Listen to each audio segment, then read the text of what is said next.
I felt that students needed to know what they needed to know to be successful, if that makes sense.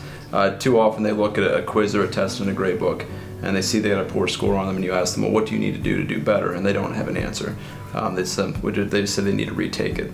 And so the idea is to give them attainable goals, things that you expect of them, but then also give them multiple opportunities to show that they can do it. And it was met with a lot of confusion initially. They didn't know how to respond. They were used to a points-based system, and the way that I'm doing things, not a single point is assigned throughout the entire school year. We have to assign a grade at some point, but I wait till the end of the quarter each time. Feedback from parents that I've gotten so far has been positive, and honestly there hasn't been a lot of feedback. Parents seem to appreciate the fact that their students get multiple opportunities and multiple different ways to show that they know the content of the course. A lot of what students have in their minds is grade driven. They want a good grade, they want an A, they want a B. They're not necessarily concerned about learning content. It's a lot of memorize it for the test and then it's gone. And that doesn't change overnight. The biggest challenges on my end have been developing the standards, first of all. I started making them way too specific and way too many of them, which became a recording nightmare, how to keep track of everything. So learning how to write standards that are fewer in number, yet broader, was the first challenge.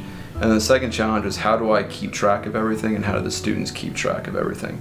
And as the year has gone on, I've tried different approaches. I've talked to different teachers that are doing the same thing in the school.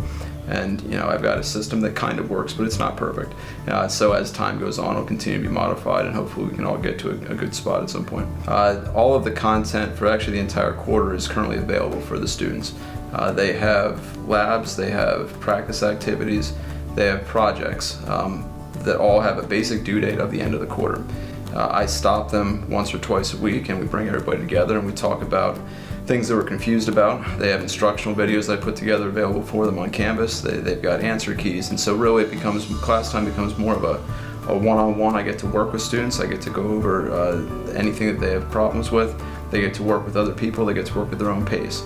So the way I manage my standards and the assignments is I've created a spreadsheet, a Google spreadsheet that I've shared with them. That is essentially their grade book for the quarter. It tells them all of the standards that they need to master within each unit of content. And so that is often their biggest question, is what is my grade at the end? They're still driven by that. And so to kind of give them a sense of what their grade is at the end, I've created this document that I've shared with them. To show that you actually know what you're doing, you can keep reassessing on the topics to show that you can master them. Yeah. Out of order, or here's a topic, we'll have a test by this, here's the next topic, we'll have a test like this. We know we have tests on Fridays, but we can show that we know what we're doing and we have the chance to retake for our full credit in a way. So it's kind of black and white. You either know what you're doing and you get the right answer, or you don't. And then we have to show we know what we're doing, so we solve the problem correctly 2 or 3 times. We have kind of like a file with a large grid, and it shows all the assignments and when they're due, or when the master checks are, and then you have the spot to check off whether you got it right or you didn't. So, and then we just keep track. So we get our tests back or master checks back, and then we either have a check mark or we don't. So we just check mark it. I think that's good for us because that's how pretty much college is. So I think he's really teaching us responsibility and how to manage our time. He gives us lots of time to reassess, and he is open all the time for us to go talk about mastery. So it's not, if we don't get a mastery, it's not that we fail the class. If we just get an advanced, that's a B, and that's still really good. And even proficient is a C, and that's not terrible, but you have room to improve. And just because you don't get a mastery doesn't mean you're done in that class.